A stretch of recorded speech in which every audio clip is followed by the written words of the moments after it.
یہ کہوں گا کہ ہینڈ فل تھی یا ریزنیبل تھی، اور اینڈ اباؤ جو ہیں اس دورے کا فائدہ پی ٹی آئی کو ہوا ہے۔ نون کے لوگ یہ کہہ رہے ہیں کہ جی وہ جو خدشات تھے ہمارے کہ اتنے لوگ بڑے ہیں پیدا آئیں گے یا جمع غفیر ہوگا، وہ اتنا نہیں ہوا، اور ہمارے خدشات جو ہیں وہ جو ہیں صحیح ثابت نہیں ہوئے۔ اور پلس سہیل خان رضوی صاحب کو یہ احتجاج کرنے تو آ نہیں رہے تھے، ایک معمول کا دورہ تھا جو وہ کہہ رہے تھے کہ اس ہفتے سے پینڈنگ تھا۔ اچھا، اب مذاکرات پہ آ جاتے ہیں۔ یہ جو مذاکرات حکومت بھی کہہ رہی ہے، وزیر اعظم نے بھی کہا، میں نے پہلے بھی آپ سے اس پہ رائے لی ہے، ابھی دوبارہ اس لیے لے رہی ہوں کیونکہ لگ رہا ہے کہ دونوں پارٹیز شاید تھوڑا سنجیدہ ہو گئی ہیں مذاکرات کو لے کے۔ آپ کو بھی ایسے ہی لگ رہا ہے؟ اب مجھے کوئی سنجیدگی نظر نہیں آ رہی ہے۔ کس کی طرف سے؟ نہ، میں آپ کو واضح کر دوں، جہاں تک میری معلومات ہیں فی الحال ڈیڈ لاک ہے، کوئی بھی مذاکرات کی آفر کا جواب نہیں دیا گیا ہے۔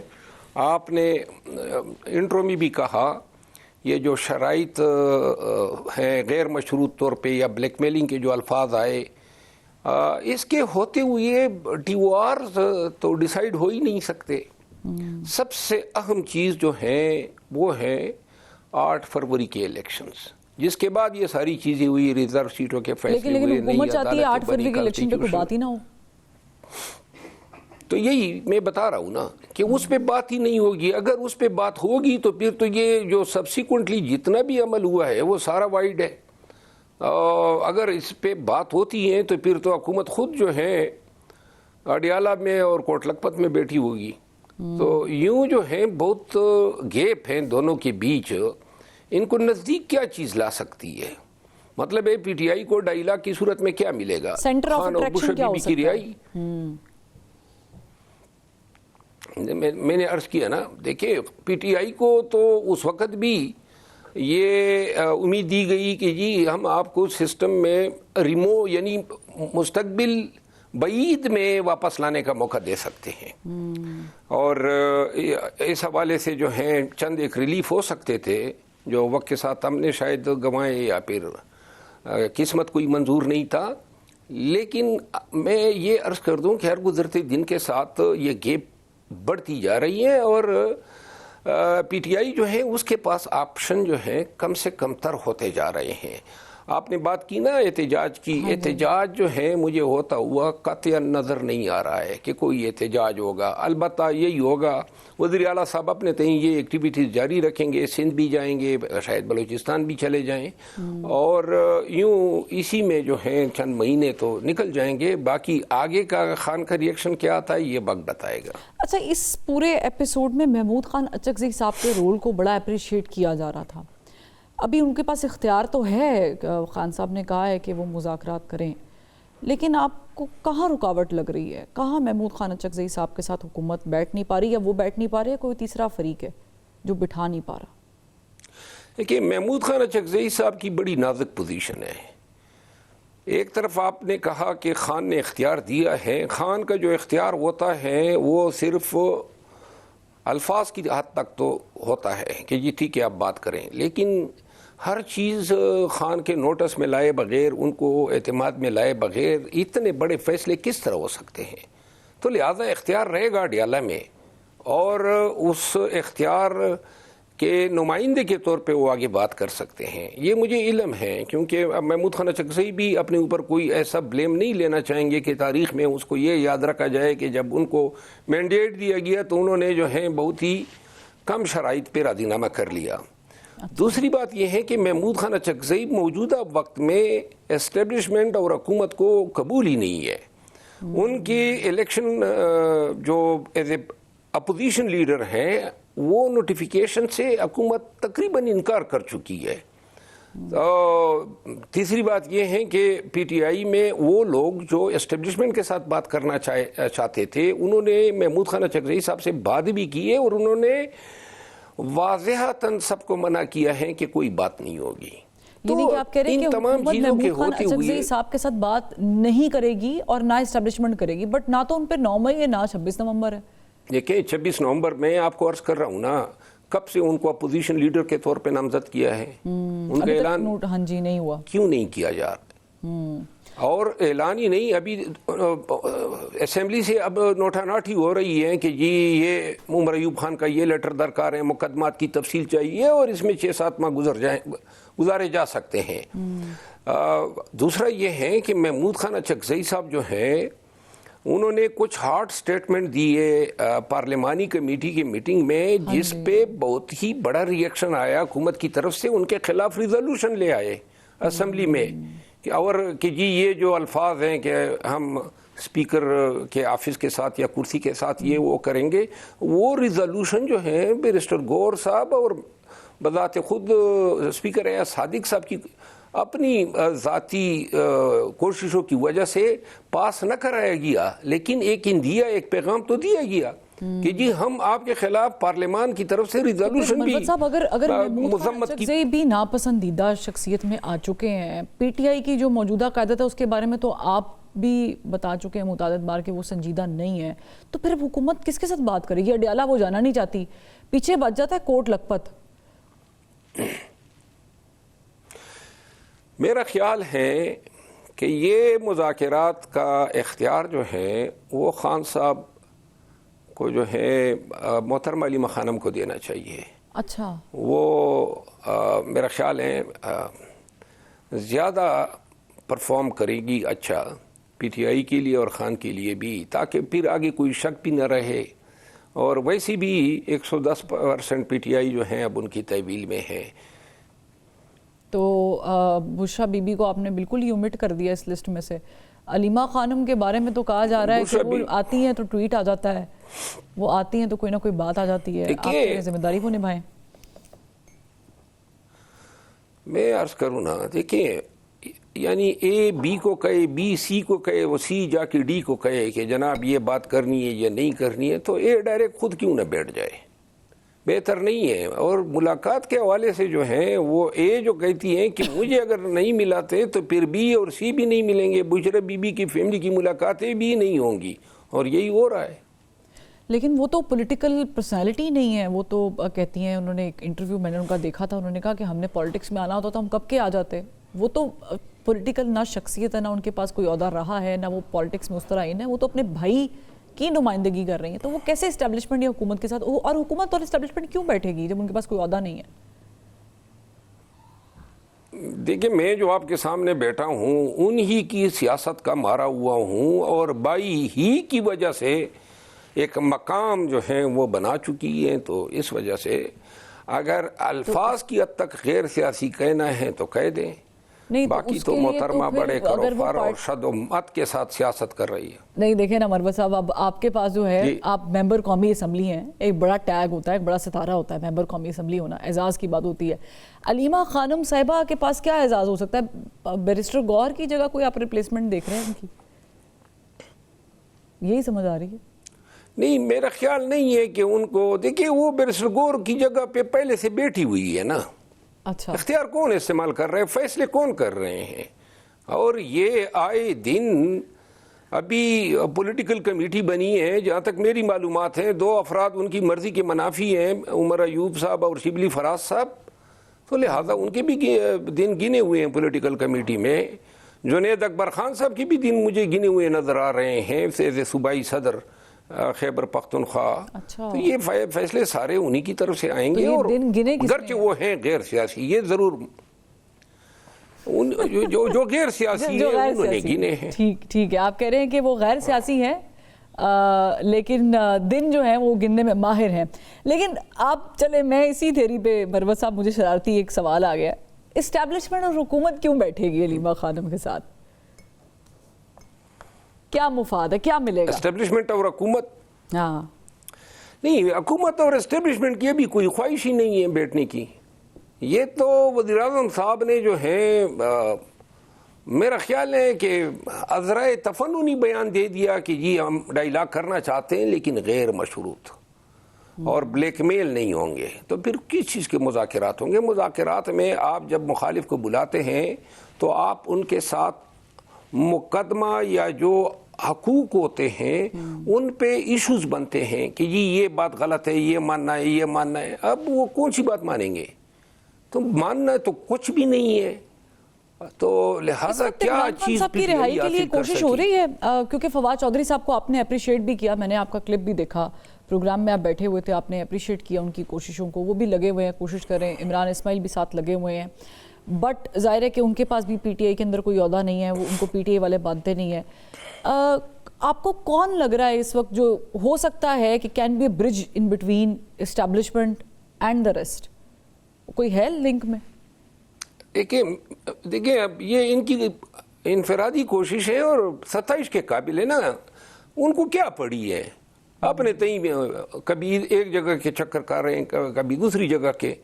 ایک چیز میں فروا آپ کو بتا دوں، پاکستان تحریک انصاف کے تمام لوگ کان کھول کے سن لیں کہ خان کی رہائی کے لیے کوئی کوشش اس وقت تک سنجیدہ نہیں ہو سکتی ہیں جب تک پارٹی میں اکھاڑ پچاڑ جاری رہے گی، جب تک پارٹی میں تقسیم اور گروہ بندی رہے گی، اور جب تک پارٹی میں یہ اختلافات کو ختم کرنے کے لیے کوئی ایسے میجر نہیں لیے جاتے کہ جس سے ورکر کو بھی اور تمام پارٹی ممبرز کو بھی یہ یقین ہو جائے کہ اب صحیح معنوں میں ہم نے اکٹھا ہونا ہے. جب تک پارٹی اکٹھی نہیں ہوگی سوال ہی پیدا نہیں ہوتا ہے کہ کوئی احتجاج ہو سکے، اور احتجاج کے لیے ہی خان کی رہائی کی سبیل یا طریقہ نکالا جا سکتا ہے. کوئی احتجاج کامیابی نہیں ہوگا، نہ ہو سکے گا. اور جب تک پارٹی کے اندر یہ چیزیں جاری رہیں تو ورکر کو یہ اندازہ ہونا چاہیے کہ یہ لوگ نہیں چاہتے ہیں کہ خان باہر آ جائے. لاسٹلی مروت صاحب، اس گفتگو کے تناظر میں آپ سے سوال کرنا چاہوں گی کہ سہیل خان آفریدی صاحب بہتر پرفارمنس دے رہے ہیں یا گنڈا پور صاحب بہتر کام کر رہے تھے؟ کیونکہ دونوں دیکھیے گنڈا پور صاحب کا میعاد تو کافی تھا، اس نے بہت اچھا پرفارم کیا ملیٹنسی کے حوالے سے، دہشت گردی کے حوالے سے، انفراسٹرکچر کے حوالے سے. جو نئے وزیر اعلیٰ صاحب ہیں ابھی تو ان کو کچھ ایام ہوئے ہیں 2-3 مہینے میں، البتہ انہوں نے جو اپنا پیغام دیا ہے کرپشن کے حوالے سے، بیوروکریسی کو، یا پھر جو چند ایک میجر لیے ہیں، جرگہ کرایا، جلسے کرائے، پی ٹی آئی کے لیے لاہور گئے، یہ چیزیں جو ہیں وہ قابل ستائش ہیں. البتہ مارچ تک ان کی کارکردگی کو دیکھنا ہوگا، مارچ کے بعد کوئی حتمی طور پہ کوئی رائے قائم کی جا سکتی ہے. اور بشرا بی بی اور عمران خان صاحب نے جو توشہ خانہ میں سزائیں ہیں اس کے خلاف اپیل دائر کرنے کا فیصلہ کیا، اس میں کوئی ریلیف نظر آ رہا ہے آپ کو؟ دیکھیں یہ توشہ خانہ 2 کا جو کیس ہے، اس وقت خان صاحب سے ملاقات ہوتی تھی اور اس وقت یہ مسئلہ آیا تھا یہ ہار کا، اور تمام وکلاء نے مل کے ریکمینڈ کیا تھا کہ یہ ہار واپس قومی خزانے میں جمع کرتے ہیں، اور خان نے بھی اس سے اتفاق کیا تھا. اگر وہ اس وقت فیصلہ مان لیا جاتا اور ہار واپس کر دیا جاتا تو یہ توشہ خانہ 2 کا مسئلہ ہی پیدا نہ ہوتا، لیکن اس وقت انکار ہوا، اور یوں جو ہے یہ توشہ خانہ 2 اب بھگتنی پڑ رہی. محترمہ نہیں دینا چاہتی تھی. اچھا، تو وہ گلے کا ہار اب گلے میں پڑ گیا، آپ یہ کہنا چاہ رہے ہیں. بہت شکریہ. شیر افضل مروت صاحب ہمارے ساتھ موجود تھے اور ان سے ہم نے کچھ سوالات جو ہیں وہ کیے جن کے جواب حاصل کرنا ضروری تھا. ایک بریک کا کہا جا رہا ہے، ایک بریک لیتے پھر واپس آتے ہیں. Welcome back. ہمیں جوائن کیا بریک کے بعد سینئر رہنما مسلم لیگ نون سابق وفاقی وزیر خرم دستگیر صاحب نے. بہت شکریہ خرم دستگیر صاحب، آپ نے جوائن کیا. میں آپ سے سیاسی معاملات بھی ڈسکس کرنا چاہوں گی، لیکن پہلے تو یہ جو پاکستان کی واہ ہر جگہ ہو رہی ہے، برطانوی اخبار آپ نے آئی ایم شور دیکھا ہوگا، اس کے علاوہ امریکہ کی طرف سے بھی، اور متعدد میگزین، جریدے، متعدد رپورٹس اب منظر عام پر آنا شروع ہو گئی ہیں، اور واشنگٹن پوسٹ، واشنگٹن ٹائمز، ٹیلی گراف، اور یہاں تک کہ اب شخصیات بھی اس کا تذکرہ کر رہی ہیں. اسے ایک تو کیسے دیکھتے ہیں؟ دوسرا یہ کہ کیا پاکستان اپنی سفارتکاری میں کوئی اور مزید چیزیں ہیں جو ایڈ کر سکتا ہے، کیونکہ ابھی بھی ہم اکانومی کے لحاظ سے اسٹرگل کر رہے ہیں. جی، پاکستان کا سفارتی لحاظ سے تو ایک مکمل طور پہ ہم کہہ سکتے ہیں ٹرن اراؤنڈ ہوا ہے، اور اس کی وجہ جو جرأت وزیر اعظم شہباز شریف اور فیلڈ مارشل عاصم منیر نے ہندوستان کے خلاف جو جنگ تھی اس میں دکھائی ہے، اور جو کہ ہم نے پھر پاکستان نے وہ جنگ جیتی، اس نے بہت سارے اس کے مضمرات ہیں. یہ صرف ہندوستان اور پاکستان کی جنگ نہیں تھی، یہ مغربی ہتھیاروں اور چینی ہتھیاروں کی جنگ بھی تھی. یہ ایک ایسے وقت میں جنگ تھی جبکہ مشرق وسطیٰ میں بھی جو ہے اسرائیل کی وار جاری تھی ایران کے ساتھ, اور پھر اس میں امریکہ نے بھی اپنا حصہ ڈال دیا, اور پھر جو اسرائیل نے حملہ کیا قطر کے اوپر, اس نے بھی بہت ساری آنکھیں کھولی جو بند تھیں اس سے پہلے.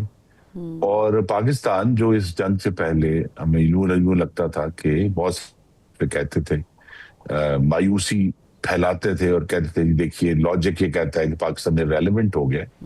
تو پاکستان جو ہے وہ ریلیونٹ پہلے بھی تھا, لیکن مارکہ حق نے وہ پاکستان کی مہارت, قابلیت اور خطے میں ایک انگریزی کا لفظ ہے فلکرم, یعنی جس کے اوپر جو ہے وہ چیز کھڑی ہوتی ہے, اس کا کردار ہے پاکستان کا, وہ سب پر واضح ہو گیا. اور اس میں کوئی جو ہے ایک اس کی دوسری سائڈ بھی ہے کہ ہندوستان جس کو 25 سال سے مغربی دنیا اور خاص طور امریکہ فیڈ کر رہا تھا کہ وہ چین کے مقابلے میں کھڑا ہوگا, وہ بالآخر احساس یہ ہوا کہ ہندوستان جو ہے وہ اس پوزیشن میں نہیں ہے, کھڑا ہونے کے قابل نہیں ہے. جب بھی اس کی کنفرنٹیشن ہوتی ہے ہندوستان کمپرومائز کرتا ہے. تو انہوں نے یہ مغرب کی طرف سے بھی, امریکہ کی طرف سے بھی, اور مشرق وسطیٰ کے جو ہمارے برادر ممالک ہیں جنہوں نے بھی ہمیں جو ہے وہ نظر انداز کرنا شروع کر دیا تھا کہ پاکستان کی جو عسکری مہارت ہے, قابلیت ہے, اور اس خطے میں جو کردار ادا کرنے کی پوزیشن ہے وہ موجود ہے. تبھی آپ نے دیکھا کہ ایون وہ جو طاقتیں, خاص طور پہ جی سی سی کی طاقت جو ہے, یو اے ای, اس کے صدر جو ہیں وہ بہت سالوں کے بعد پاکستان آئے ہیں. اور امریکہ کے ساتھ جو تعلقات میں ٹرن اراؤنڈ ہوا ہے اس کی بڑی واضح وجہ یہ ہے, جو کہ اب انہوں نے اپنی نیشنل سیکیورٹی ڈاکیومنٹس میں لکھ بھی دی ہے, کہ امریکہ اب چین کو بطور ایک واضح دشمن کے ٹریٹ نہیں کر رہا. وہ یہ کہتے ہیں کہ ہم ان کے ساتھ کوئی نہ کوئی تعلقات استوار رکھنے ہیں, اور چونکہ وہ امریکہ چین کو اپنے دشمن کے طور پر کھڑا نہیں کر رہا, تو اسی لیے ہندوستان کی بھی وہ ضرورت نہیں رہی, اور پاکستان جس کو مخاصمت کی نظر سے دیکھا جاتا ہے وہ ہی نہیں رہی ہے. تو پاکستان کے لیے ایک بہت ہی مثبت سال ہے, اور اس لیے ہم نے دیکھا ہے کہ جو مختلف جریدے جو ہیں انہوں نے لکھا ہے اس کے اوپر. فائنینشل ٹائمز نے اس پہ 2 دفعہ لکھا ہے, اب ٹیلی گراف نے لیٹسٹ اس پہ لکھا ہے, اور سب نے یہی دیکھا ہے کہ جو دنیا کا بدلتا ہوا نقشہ تھا اس کو پاکستان کی قیادت نے, یعنی شہباز شریف اور عاصم منیر نے سب سے پہلے اچھی طرح بھانپا اور اس کے مطابق تیزی سے ایکٹ کیا, جس کا آج فوائد جو ہیں وہ پاکستان کو حاصل ہو رہے ہیں. اور انشاءاللہ آنے والے سالوں میں آپ دیکھیں گے کہ یہ اکنامک سٹرینتھ میں بھی ٹرانسفر ہوگا. خاص طور پہ آپ نے دیکھا ہے کہ ریکوڈک کے اندر ابھی پی آئی کی پرائیویٹائزیشن ہوئی ہے. یہ 2-3 بڑے ایسے مشکل کام تھے جو بہت دہائیوں سے نہیں ہوئے تھے, جو انشاءاللہ اس سال جو ہیں وہ ظہور پذیر ہوئے ہیں اور پاکستان کے لیے ایک تقویت کا باعث بنے. اتنے مشکل کام ہو رہے ہیں. میری بھی دعا ہے بینگ اے پاکستانی کہ اچھا ہی ہوگا آنے والا سال بھی اور اس سے اگلا سال بھی. اللہ کرے کہ ہر سال پاکستان کے حق میں جائے. تو اتنے مشکل کاموں میں سے ایک مشکل کام مذاکرات کا بھی ہے جو ود ان دا کنٹری ہے, اور اپنے ہی لوگوں کے ساتھ بیٹھنا ہے. تو یہ مشکل کام آپ کو ہوتا دکھائی دیتا ہے؟ جی انشاءاللہ یہ بھی ہوگا اگر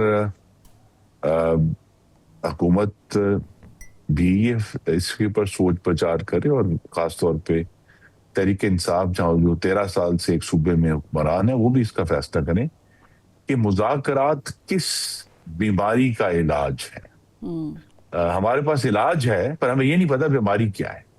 کیا وہ تحریک انصاف جو ہے ان کا فیصلہ ہے کہ انہوں نے کیا مستقل ماضی کی جنگ ہی لڑتے جانا ہے, یعنی 8 فروری حکومت کے الیکشن کی دماغ میں جنگ ہی کیا لڑتے جانا ہے. وزیر اعظم شہباز شریف دعوت دیتے ہیں مذاکرات کی, گو کہ انہوں نے کوئی شخصیت کو بتایا نہیں یا انہوں نے کوئی کمیٹی نہیں بنائی ابھی تک, اور لائک وائز یہ اس طرف بھی ہے, same goes for Pakistan Tehreek Insaf, وہ بھی بات کر رہے ہیں لیکن انہوں نے بھی ایسا کوئی انیشیٹو نہیں لیا, لیکن لینا تو گورنمنٹ کو پڑے گا.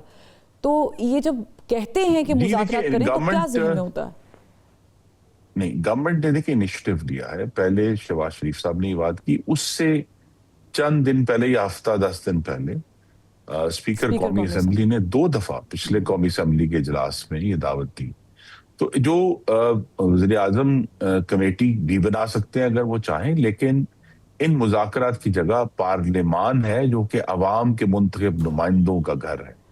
تو لہذا یہ بات اگر قومی ڈائیلاگ پر بات ہونی ہے, جس طرح تحریک تحفظ آئین پاکستان بات کرتی ہے, تو وہاں بھی قومی ڈائلاگ کا ایجنڈا بھی قومی ہوگا. یہ نہیں ہو سکتا کہ صرف وہ ایجنڈا اڈیالہ ہو. اس پہ پھر بلوچستان میں دہشت گردی کی بھی بات ہونی ہے, اس میں کے پی کی دہشت گردی کی بھی بات ہونی ہے, اس میں وفاق اور صوبوں کے ریلیشنز بھی ڈسکس ہونے ہیں, اس میں آنے والے سالوں میں ہمیں انتخابات کا بہتر انعقاد کس طرح کرنا ہے وہ بھی ڈسکشن ہونی ہے. تو یہ جو پی ٹی آئی کا خیال ہے کہ صرف اڈیالہ کے اوپر گفتگو ہوگی, گفتگو تو قومی ڈائلاگ ہونا ہے تو قومی ایشوز پر ہوگا. ٹھیک, تو کوٹ لکھپت میں آپ سمجھتے ہیں کہ ہو سکتا ہے اگر اڈیالہ نہیں ہے تو؟ جی, کوٹ لکھپت بھی بالکل ممکن ہے, لیکن ایک دفعہ بیٹھ کر میں پھر کہوں گا کہ جس ایشو کو ہم ٹریٹ کرنا چاہتے ہیں مذاکرات کے ذریعے, یعنی اس کا ایجنڈا جو ہے وہ بنانا ضروری ہے. ٹی ٹی اے پی کی طرف سے بھی, پی ٹی آئی کی طرف سے بھی. حکومت جو ہے قومی ایشوز کے اوپر گفتگو کے لیے ہر وقت تیار ہے. اس کے لیے ہمیں کوئی کمیٹی بنائے. پچھلی دفعہ بھی حکومت کی کمیٹی جو تھی وہ موجود تھی اور پی ٹی آئی اٹھ کر چلی گئی تھی, اور پی ٹی آئی کو بھی اب یہ غور کرنا ہے, جو کہ ایک نیا سال آ رہا ہے 2 دن بعد, کہ کیا وہ اپنی جو تشدد اور ریاست مخالف سیاست کے پنجرے میں قید رہیں گے یا اس سے باہر آئیں گے. ایگزیکٹلی 9 مئی کے لوگوں کے ساتھ بیٹھ کے وہ بات کرے جو نامزد ہیں 9 مئی میں, کیا حکومت یہ کرے گی کہ ان لوگوں کو بھی بٹھائے؟ کیونکہ پاکستان تحریک انصاف میں متعدد لوگ تو ایسے ہیں جن پہ پرچے کٹے ہوئے ہیں, جن پہ ایف آئی آرز موجود ہیں. اگر 9 مئی کی نہیں ہے تو 26 نومبر کی موجود ہیں. تو میں سمجھنا یہ چاہ رہی ہوں کہ حکومت آئیڈیلسٹکلی کن لوگوں کے ساتھ بیٹھنا چاہے گی, اور اس میں سے موضوع جو شخصیت ہے وہ تو محمود خان اچکزئی ہیں آلریڈی, جن پہ نہ 9 مئی ہے نہ 26 نومبر ہے. جی, تو حکومت آئیڈیلسٹکلی اور جو پارلیمان کو ان مذاکرات کا فوکس بنانا چاہے گی, اور جو لوگ پارلیمان میں موجود ہیں, جب تک وہ پارلیمان کے رکن پہ پرچے ہو سکتے ہیں, لیکن وہ پارلیمان کے رکن ہیں, ان کی وہ حیثیت ہے جس کی حیثیت میں وہ حکومت سے گفتگو کر سکیں. کیونکہ اصل تو بات یہ کہ ہم نے عوام کی رائے کا احترام کرنا ہے. تو اگر عوام کی ایک سیکشن نے پی ٹی آئی کو ووٹ دیا ہے تو ہم نے اس کا بھی احترام بھی کرنا ہے, جس طرح جس ایک سیکشن نے مسلم لیگ نون اور پیپلز پارٹی کو ووٹ دیے, اس کے نتیجے میں یہ مخلوط حکومت بنی ہے. تو اصل تو ایشو یہ ہے کہ ماضی کی جنگ لڑنے کی بجائے مستقبل کی بنیاد رکھنے کی جو جدوجہد ہے وہ, یعنی ماضی کی جنگ سے مراد ہے کہ جو الیکشنز 2024 ہوئے ہیں اس پہ جو بھی تحفظات ہیں پی ٹی آئی کو وہ رد کرنے ہوں گے ان کو, اور پھر آگے بڑھنا ہوگا. جی, انہوں نے خود رد کیے ہیں. وہ اس کا نعرہ تو روزانہ لگاتے ہیں, لیکن اب 2 سال ہونے کو آئے ہیں, وہ ابھی تک کسی بھی قانونی فورم پر وہ ایویڈنس پروڈیوس ایک جامع طریقے سے پروڈیوس نہیں کر سکے اپنے اس دعوے کے ثبوت میں یا سپورٹ میں کہ جو ان الیکشن میں کچھ گڑبڑ ہوئی تھی. تو اس طرح اگر وہ صرف بات ہی کرتے رہیں گے, دیکھیے ایک دفعہ ابھی جب پچھلے مذاکرات کے میں ایک موقع آیا تھا کہ جب ہم نے انہیں کہا, 26 نومبر بھی ہو گیا, کہ ہم نے کہا آپ اپنی ایویڈنس پروڈیوس کریں. انہوں نے مذاکراتی کمیٹی کے سامنے وہ ایویڈنس پروڈیوس نہیں کی, لیکن آئی ایم ایف کو ایک چند کاغذ اکٹھے کر کے ڈوسیئر بنا کے دے دیا. بات تو یہ کہ آپ نے, اگر یہ پی ٹی آئی کے اوپر بھی ہے کہ کیا وہ پاکستان کے آئینی اداروں کا احترام کرتے ہیں یا نہیں کرتے. ان کا لوکس جو ہے صرف یہ تو نہیں نا کہ جو کے پی کی اسمبلی ہے وہ صرف ان کا ایک وزیر اعلیٰ اور وزیر بنانے کا ایک سورس ہے. کیا وہاں آپ نے وہاں کے لوگوں کی خدمت نہیں کرنی, آپ نے وہاں کے لوگوں کی صحت, تعلیم, امن و امان کی ذمہ داری قبول نہیں کرنی. لیکن یوں ہی لگتا ہے کہ پی ٹی آئی جب یہ ساری گفتگو ہم کرتے ہیں کہ وہ اپنے سیاسی اور اپنے جو چیئرمین ہے اس کی تو بات کرنے کے لیے تیار ہے, پر عوام کی فلاح کی کوئی بات کرنے کے لیے تیار. اچھا, نواز شریف صاحب اس بارے میں کیا سوچتے ہیں؟ کیونکہ خاموشی ہے ان کی طرف سے, وہ بات نہیں آ رہی میڈیا پر, یا وہ میاں نواز شریف جو ہیں جو وہ سوچ رہے ہیں وہ محمد شہباز شریف اور مریم نواز کے ذریعے عوام تک پہنچ رہا ہے. جو پرائیورٹیز ہیں, یعنی شہباز شریف صاحب جب مذاکرات کی بات کرتے ہیں تو ہم یوں سمجھے کہ وہ نواز شریف صاحب بھی وہی کہہ رہے ہیں, وہی سوچتے ہیں. جی, وہ ان کی مشاورت کے بغیر وہ ایسی کوئی آفر نہیں کریں گے. آج بھی پارٹی کے صدر جو ہیں محمد نواز شریف ہیں, اور شہباز شریف صاحب ان کی مشاورت سے اس طرح کے تمام ایکشنز کرتے ہیں. تو اس کا مطلب ہے کہ جب ہم مذاکرات کی بات کرتے ہیں تو اس میں مائنس عمران خان ہے, پلس عمران خان ہے؟ نہیں, یہ ہمارا کنسرن نہیں ہے. ہمارا کنسرن یہ ہے کہ سیاست مائنس تشدد ہونی چاہیے. انڈیویجول سے ہمارا کوئی کنسرن نہیں. سیاست میں سے تشدد کا عنصر باہر نکالنا ہے.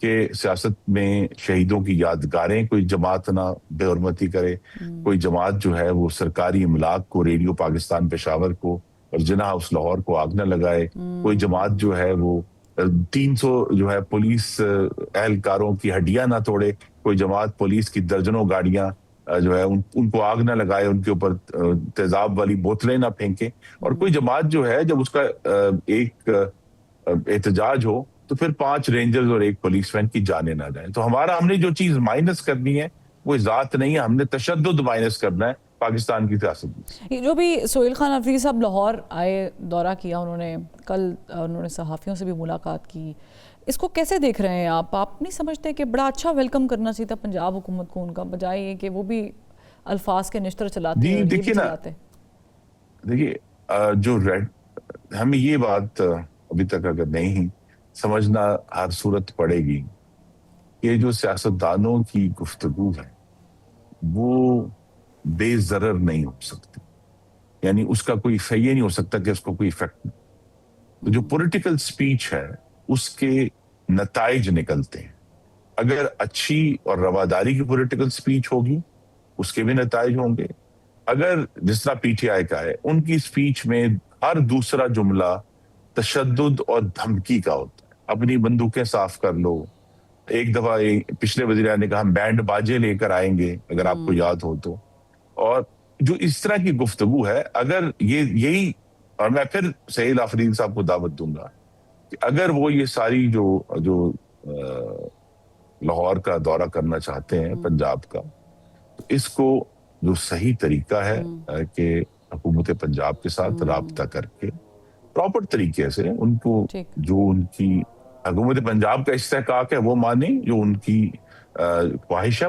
دیکھیے لیکن اگر کوئی سامنے رویہ تلخ بھی رکھتا ہے تو اس کا اچھا وارم سہیل آفریدی صاحب کا بھی ہے, میرا بھی ہے, جس طرح پشاور بھی ہم سب کا ہے, وہ بھی سہیل آفریدی کا ہے, میرا بھی آپ کا بھی ہے. Exactly, thank you for seeing that. رواداری ہوگی, ابھی سہیل خان افریدی صاحب نے لیٹر لکھا ہے, کسی قانون کی ضرورت نہیں پڑے گی. مریم نواز صاحبہ کو لیٹر لکھا ہے کہ ان کے ساتھ جو ان کے دورے پہ سلوک ہوا وہ ناروا سلوک تھا, اچھا تاثر نہیں گیا. سہیل خان افریدی صاحب نے مریم نواز صاحبہ کو لکھا, ایک صوبے کے چیف منسٹر دوسرے صوبے کی چیف منسٹر صاحبہ کو یہ لیٹر لکھ رہے ہیں کہ ان کے ساتھ جو کچھ ہوا ہے وہ ٹھیک نہیں ہوا. تو آپ نہیں سمجھتے کہ یہ نوبت جو ہے, اگر پنجاب حکومت تھوڑا سا سٹیپ بیک کر لیتی, ٹھیک ہے وہ آئے ہیں مہمان ہیں, آپ نے خود ہی کہہ دیا کہ پشاور بھی آپ کا ہے, خیبر پختونخوا بھی آپ کا ہے, سب کا ہی ہے, ہم سب کا ہی ہے, تو یہ سلوک اگر مریم نواز صاحبہ کے ساتھ وہاں پر ہوگا تو اچھا نہیں لگے گا. جی میں تو یہی میری ایسے تجویز ہوگی کہ مریم نواز صاحبہ کے ساتھ جب وہ اپوزیشن میں تھی, پی ٹی آئی کی اس وقت کی پنجاب اور وفاقی حکومت نے جو سلوک, بدترین سلوک روا رکھا تھا, اگر انہوں نے اس کا خط لکھا تو وہ تو 10-20 صفحات پر محیط ہو. ابھی تو آپ نے کہا پرانی باتیں بھولنی پڑیں گی, الیکشن کی باتیں بلوا رہے ہیں ان سے, تو یہ بھی بھول جائے نا. میں اسی لیے کہہ رہا ہوں کہ یہ ایشو جو ہے اس کو اگر ہم رواداری سے ہینڈل کریں گے. دیکھیں مریم نواز نے بطور چیف منسٹر بہت رواداری سے بانی چیئرمین کو قانون کے تحت جتنی ملاقاتوں کی اجازت تھی اس سے کم از کم کوئی 5 گنا زیادہ ملاقاتیں کروائی. یہ ان کا ایک استحقاق تھا. انہوں نے وہ چاہتی تو اسٹرکٹلی کہتی کہ جی قانون کہتا ہے کہ ہفتے میں 1 دفعہ جو ہے فیملی کی اور 1 دفعہ لائرز کی ملاقات ہوگی, تو بس یہ اتنی ملاقاتیں ہوں گی. لیکن اب تک 900 سے زائد ملاقاتیں ہو چکی ہیں بانی چیئرمین کی. تو انہوں نے تو جو پورا طریقہ کار روا رکھا ہے, جیل کے اندر بھی پوری کوشش کی ہے کہ رواداری سے رہا جائے. لیکن میں پھر کہوں گا کہ پی ٹی آئی کے نہ صرف ان کے اپنے لیڈرز کی جو تشدد انگیز یعنی انسائٹمنٹ ٹو وائلنس والی سپیچ ہے اس کو کوئی تھوڑا سا آرام دیں, بلکہ جو بار بار ایشو اٹھتا ہے کہ جو ان کے بیرون ملک سوشل میڈیا کے لوگ ہیں ان کو بھی اس قسم کی دھمکیاں دینے سے اگر وہ روکیں گے, کچھ دن ٹیمپریچر کول ہوگا, تو پھر مجھے یقین ہے کہ مریم نواز صاحبہ بھی ایک بہت خوشگوار دورہ کر سکیں گی خیبر پختونخوا, اور سہیل آفریدی بھی بہت خوشگوار دورہ کریں گے پنجاب کا انشاءاللہ. اچھا, اور سہیل خان افریدی صاحب آپ سمجھتے ہیں کہ اگر مریم صاحبہ کو ریکویسٹ کریں تو ملاقات بھی کرا دی جائے گی؟ جی ضرور کریں. صرف ان کو یہ خیال رکھنا ہے کہ جتنا استحقاق ان کا ہے کے پی میں کسی قیدی سے ملاقات کروانے کا, اتنا ہی استحقاق مریم نواز کا پنجاب میں. اچھا, کیونکہ پرائم منسٹر صاحب کو تو ریکویسٹ گئی تھی پر اس میں ملاقات ہوئی نہیں, تو کوڈ بھی پاسبل کہ کھلے دل کا مظاہرہ کرتے ہو. جی میں نے تو کہا دیکھیے اگر وہ آغاز کریں ایک, دیکھیے آغاز کہاں سے ہونا ہے, میوچول ریسپیکٹ سے, اور یہ نہیں کہ ہم نے عہدے کی عزت کرنی ہے, ہم نے ان عوام کو جن کی وہ نمائندگی کر رہے ہیں ان کو عزت دینی. تو لہٰذا اگر میوچول ریسپیکٹ سے ایک نیا آغاز کریں کہ ہم کہیں کہ 2025 گزر گیا, 2026 میں ہم رواداری سے, یہ وہ آغاز ہے جو 2006 میں محمد نواز شریف اور شہید بینظیر بھٹو نے میثاق جمہوریت سائن کر کے کیا تھا کہ ہم ایک دوسرے کے مخالف ہیں ضرور ہیں لیکن ہم دشمن نہیں ہیں, ہمیں ایک دوسرے کو تباہ نہیں کرنا, ہمیں کو ایگزسٹ کرنا ہے اور ایک دوسرے کا احترام کرنا ہے. ٹھیک, بہت شکریہ. خرم دستگیر خان صاحب ہمارے ساتھ موجود ہیں اور اپنی جو ہے وہ ہمارے ساتھ شیئر کر رہے تھے. ایک بریک کا کہا جا رہا ہے, ایک بریک لیتے پھر واپس آتے ہیں. ویلکم بیک ناظرین. پاکستان کی کامیاب سفارتکاری کے ڈنکے بج رہے ہیں. کبھی امریکن میگزینز اور اخبارات میں پاکستان کی کامیاب سفارتکاری کے چرچے ہوتے تو کبھی برطانیہ کے دی ٹیلی گراف کی رپورٹ چیخ چیخ کر بتاتی ہے کہ کس طرح سے پاکستان نے کامیاب سفارتکاری کے ذریعے بھارت کی مضبوط لابنگ کو پچھاڑ کر رکھ دیا ہے. ایک جانب پاکستان نے صفاتی محاذ پر کامیاب جنگ لڑی تو دوسری جانب دہشت گردی کے خلاف لمبی جنگ لڑا ہے, ہزاروں لاکھوں جانوں کی قربانی دی اور ابھی بھی قلعدم ٹی ٹی پی اور قلعدم بی ایل اے کی دہشت گردی کا سامنا کر رہا ہے. قلعدم بی ایل اے نے اب معصوم ذہنوں کو سوشل میڈیا کے ذریعے ورغلا کر دہشت گردی کی بھین چڑھانا بھی شروع کر دیا ہے. آج کراچی پولیس چیف جاوید عالم اوڈھو کے ہمراہ پریس کانفرنس کرتے ہوئے وزیر داخلہ سندھ ضیاء الحسن لنجار کا کہنا تھا کہ سوشل میڈیا کے ذریعے دہشت گردوں نے ایک بچی سے رابطہ کیا اور کہانیاں سنا کر اسے ورغلانے کی کوشش بھی کی. ضیاء لنجار کا مزید کہنا تھا کہ بروقت کارروائی سے ہم نے بچی کو بچا لیا. موجودہ دہشت گردی کی بڑھتی لہر اور ٹی ٹی پی اور قلعدم بی ایل اے سے نمٹنے کے لیے ہمیں کیا حکمت اپنا ہوگی, اس پر بات کریں گے. ہمیں جوائن کیا ہے میجر جنرل ریٹائرڈ رضا محمود صاحب نے. بہت شکریہ جنرل صاحب وقت نکالنے کے لیے. یہ جو ہم دیکھ رہے ہیں, پہلے تو سفارتکاری پہ بات کر لیتے ہیں. امریکن میگزینز ہو گئیں, مختلف اخبارات ہو گئے, یا پھر دی ایکانومسٹ ہو گیا, ٹیلی گراف ہو گیا, اس سے یہ بات تو ثابت ہو گئی کہ پاکستان کی سفارتکاری نے کمال کر دیا ہے. لیکن بھارت جو اتنی تگڑی لابنگ کر رہا تھا اسے شکست کیسے ہو گئی؟ السلام علیکم جی, بہت شکریہ مس مجھے پروگرام میں لینے کے لیے. جی جو آپ کا لاسٹ پوائنٹ تھا میرا خیال ہے وہیں سے ہم شروعات کرتے ہیں. بھارت کو شکست کیوں ہوئی باوجود لابنگ کے, باوجود اس کی ریلیونس کے؟ آئی تھنک اس میں کوئی 2-3 فیکٹرز ہیں جن کو ہمیں ڈسکس کر لینا چاہیے. پہلی بات تو یہ ہے کہ بھارت جو بہت زیادہ اس خطے میں کیا کہتے ہیں ایک پاورفل کنٹری کے طور پہ تیار کیا جا رہا تھا, اس کی اکنامک, ملٹری, پولیٹیکل سپورٹ ہو رہی تھی, اس کو نئے ہتھیار دیے جا رہے تھے اور ہر جگہ ان کی پذیرائی ہو رہی تھی. تو اس کا ایک ہی پرپز تھا کہ وہ فٹ ان ہو رہے تھے یونائٹڈ اسٹیٹس کی جو اسٹریٹجی تھی ٹو کاؤنٹر چائنا. ابھی ہوا یہ ہے کہ جو نئی اسٹریٹجی آئی ہے, ٹرمپ انتظامیہ نے ابھی ایشو کی ہے نیشنل سیکیورٹی اسٹریٹجی 2025, وہ اور جو پچھلی اسٹریٹجی تھی 2022 کی جو بائیڈن ایڈمنسٹریشن کی تھی, ان دونوں میں بہت فرق ہے. فرق یہ ہے کہ یہ نہیں کہ ان کی رائیولری جو ہے وہ چائنا سے کم ہوگی, ہے کمپٹیشن رہے گا اور یہ بھرپور کوشش کرتے رہیں گے کہ کسی طرح ٹریڈ کے اندر, اکانومی میں, ٹیکنالوجی میں یو ایس اے جو ہے ان کو کنٹرول کرتا رہے. لیکن ایک جو اوپن جو ہے نا وار کائنڈ آف اے سچویشن تھی, ناٹ ایگزیکٹلی وار لیکن جو بہت زیادہ اسٹرانگ اسٹریٹجک کمپٹیشن تھا, اس ریٹورک کو پریزیڈنٹ ٹرمپ نے ڈاؤن کیا ہے. تو اس لحاظ سے ان کی جو ریلیونس تھی to the United States of America to counter China اور ان کی رائز کو روکنا, وہ کام ہوئی. نمبر 2, بنیان المرصوص اور مارکہ حق میں اللہ تعالیٰ نے پاکستان کو فتح مبین عطا فرمائی. ایٹ دی سیم ٹائم انہوں نے بھارت کو ایکسپوز کر دیا. بھارت ایکسپوز ہو گیا پوری دنیا کے اوپر کہ جو اس خطے میں بہت بڑی پاور بن کے ابھر رہا تھا اور بہت زیادہ کنونشنلی پاکستان سے مختلف چیزوں میں 3 to 5 ٹائم زیادہ ہے وہ. سب کو ایک تھا کہ جی یہ بہت بڑی پار ہے. اور last but not the least ان کے جھوٹ اور جو ان کے میڈیا تھا اس کا جھوٹ, اور مودی صاحب کی یہ جو درمی کہ وہ نہیں مان رہے کہ ٹرمپ نے صلح کرائی, پاکستان نے ان کو شکست دی, ان کے طیارے ڈاؤن ہوئے. تو یہ ساری چیزوں کو جب آپ ایکومولیٹ کرتے ہیں اور ان کی جو ٹیررزم کی کاروائیاں ہوئی انٹرنیشنلی دنیا میں جہاں جہاں وہ پکڑے گئے, جب ان ساری چیزوں کو ایکومولیٹ کرتے ہیں تو آپ کو سمجھ آتی ہے کہ ان کی ریلیونس ڈاؤن ہوگی. اور ہماری جو سفارتکاری ہے اس کے پیچھے یہ ساری کی ساری وجوہات ہیں کہ ہم نے سچ کے اوپر بات کی، ہم نے جواب دیا، جارحیت نہیں کی، اور آگے بڑھنے کے لیے ہم پازیٹیوٹی کا سہارا لے رہے ہیں. اکانومی جو ہے اس میں ہم بہتری لانا چاہتے ہیں اور کوآپریشن کرنا چاہتے ہیں یونائٹڈ اسٹیٹس کے ساتھ. اچھا جنرل صاحب یہ بھی بتائے گا کہ گاڈ فوربڈ بٹ ظاہر ہے کہ ہر چیز کی ریپلیسمنٹ تو موجود ہوتی ہے. If Pakistan can replace India and becomes the most favored, then you never know, India may replace us too. So what do you think, what measurements should Pakistan take to have a firm grip for a long time?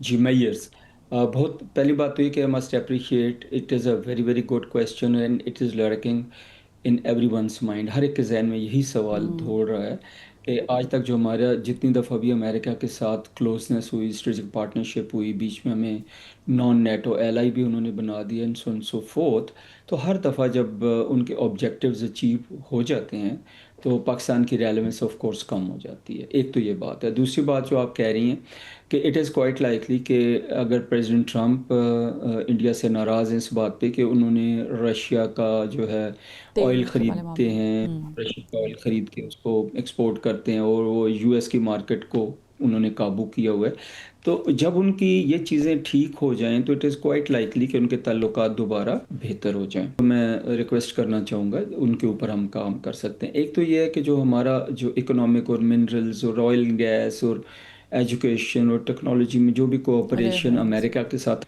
بڑھ رہی ہے rear ارتھ metals میں اور باقی چیزوں میں، وہ business to business میں ہونی چاہیے. It should not be G to G, government to government نہیں ہونی چاہیے. جب بی ٹو جی چیزیں ہوتی ہیں تو وہ ختم ہو جاتی ہیں. بی ٹو بی ہوگا تو جب انویسٹمنٹ ہو جائے گی پاکستان میں امریکن انٹرپرینیورس کی اور انویسٹرز کی، تو وہ پھر ایک لانگ ٹرم ریلیشن شپ جو ہے آپ کا بڑھ جاتا ہے. اچھا جنرل صاحب لاسٹلی مجھے بتائیے گا کہ آج آپ نے دیکھا ہوگا کہ بی ایل اے نے کیسے ایک نیکسس جو ہے وہ یوں کہوں گی بے نقاب ہوا سوشل میڈیا کے تھرو جو ہے ایک بچی کو ورغلا کر تخریب کاری کرنے پر آمادگی اس نے دکھائی، اور اس کے بعد پھر ظاہر ہے کہ یہ معاملہ سامنے آیا. البتہ اس بچی کو گرفتار نہیں کیا گیا، جیل نہیں بھیجا گیا، اور یہ میں سمجھتی ہوں بڑا احسن اقدام ہے جو کیا گیا ہے تاکہ ایک میسج جائے کہ گناہ کرنے والے کو سزا ملنی چاہیے، گناہ کو سے نفرت ہونی چاہیے، انسانیت سے نہیں. آپ سمجھتے ہیں کہ جتنی ایفرٹس اور کوشش پاکستان دہشت گردی کے خلاف کر رہا ہے، خاص کر کے بی ایل اے کے خلاف جو آلریڈی اس لسٹ میں بھی چلا گیا پاکستان کی کوششوں کی وجہ سے، یہ اس پہ انٹرنیشنل فورم کے تھرو بھی کوئی پریشر آ سکتا ہے B L A and including T T B? جی بالکل جی. اور یہ خاص کر جو ابھی آپ نے اگزامپل دی ہے بچی کی کہ اس کو ورغلایا گیا، اس کو انڈوکٹرینیٹ کیا گیا. میں نے سنا یہ بھی ہے کہ وہ بچی جو یہ موبائل یوز کر رہی تھی اپنے پیرنٹس یا مدر کی مرضی کے بغیر یا دکھائے بغیر کر رہی تھی سیل فون.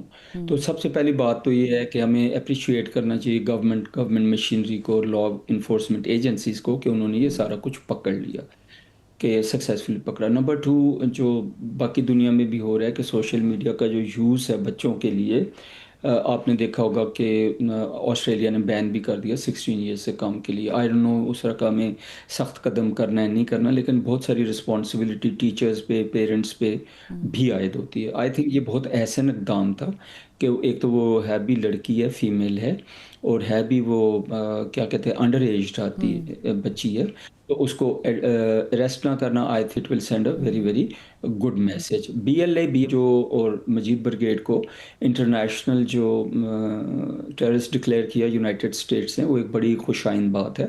اور اس میں ایک اور چیز بھی ہے کہ اگر یونائٹڈ اسٹیٹس بلوچستان میں انویسٹ کرتا ہے منرلز میں، تو وہاں پہ ان کو بھی پیس چاہیے ہوگا، قدر ہوگی. انٹرنیشنل پریشر 2 چیزوں سے آ سکتا ہے. ایک تو ہمارے پاس سارے پروفس ہیں کہ یہ انڈیا کیا کر رہا ہے. B L A B R A جو ہیں یہ already terrorist organization number 1. Number 2 یہ بچے جو ہیں ان کو انڈوکٹرینیٹ کر رہے ہیں. تو یہ بچی خاص کر ہے، تو جینڈر کے سینس میں بھی یہ ایک بہت امپورٹنٹ ایشو بنتا ہے، اور اسے ہمیں سارے فورمز میں انٹرنیشنل فورمز میں، لیکن جہاں پر ہم دیکھ رہے ہیں کہ ایران افغانیوں کو واپس بھیج رہا ہے، پاکستان کوشش کر رہا ہے، پوری دنیا اس بات کی تائید بھی کر رہی ہے کہ افغانستان سے پاکستان کی سرزمین پر دہشت گردی ہو رہی ہے، بی ایل اے جو کچھ کر رہا ہے. Thank you so much major general retired Raza Muhammad Sahab. لیکن اس کے ساتھ پرابلم یہ ہے کہ یہ ایکسیپٹ بھی کرنا چاہیے انٹرنیشنلی کہ اس کے پیچھے ہے کون، طالبان کو فنڈنگ کہاں سے ہو رہی ہے, ان کو سپورٹ کون دے رہا ہے. Thank you so much program میں جوائن کرنے کے لیے. ناظرین, پروگرام کا وقت جو ہے وہ ختم ہو گیا ہے. کل پھر ملاقات کرتے ہیں, تب تک کے لیے اللہ حافظ.